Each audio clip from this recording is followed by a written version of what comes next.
Welcome to TotalTennisGame.com. My name is Kevin Garlington, your USPTR Certified Tennis Pro, and welcome to Video 4 on patterns. Again, make sure you've watched the previous videos so you have an understanding of shot selection zones.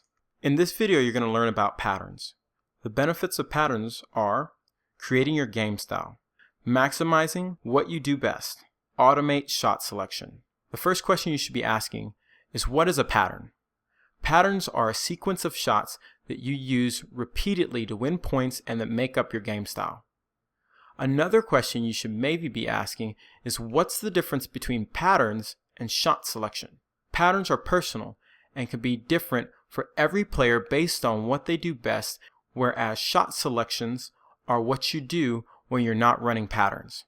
For example, Roger Federer loves to hit an inside-out forehand and then an inside-in forehand. This is one of his patterns based on what he likes to hit. But when he's not able to hit the pattern, he might just hit the ball back cross court until he has the right opportunity to run his pattern. That would be shot selection, which you can learn about in video 3 of the series. The basic difference between pros and the local players at the club level, top juniors, and collegiate players is that the pros understand which patterns to use at which times. The quality of their shots are better and the execution of those patterns are extremely well, says Nick Saviano. How do you use patterns?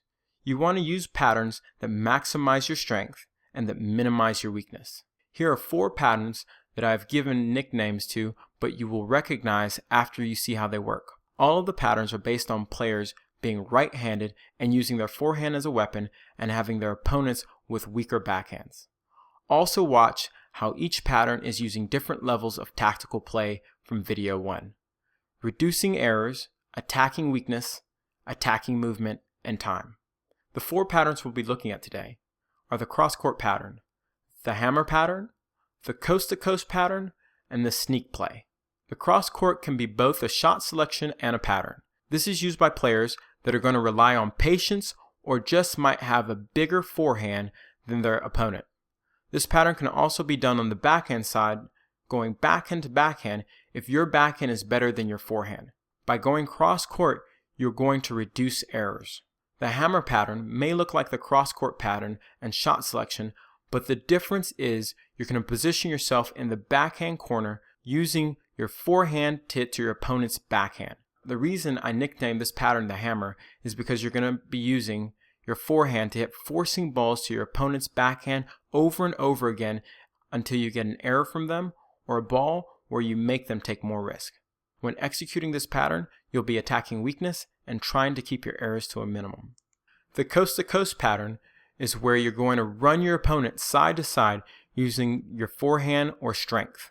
This pattern works best when your opponent hits a lot of balls in the center of the court. Over time, you'll wear your opponent down. In this pattern, you'll be attacking movement and some weakness depending on their weaker side.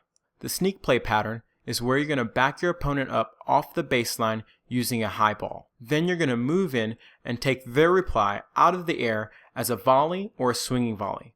In this play, you will attack weakness, movement, and time if you do it correctly. Action steps. Practice the basic patterns given. Focus on perfecting 3 or 4 patterns. Create your own patterns. I've enjoyed creating this series of videos for you and know it will help you play better tennis. Leave any comments and questions you might have and I'll personally respond. Thanks and play tough.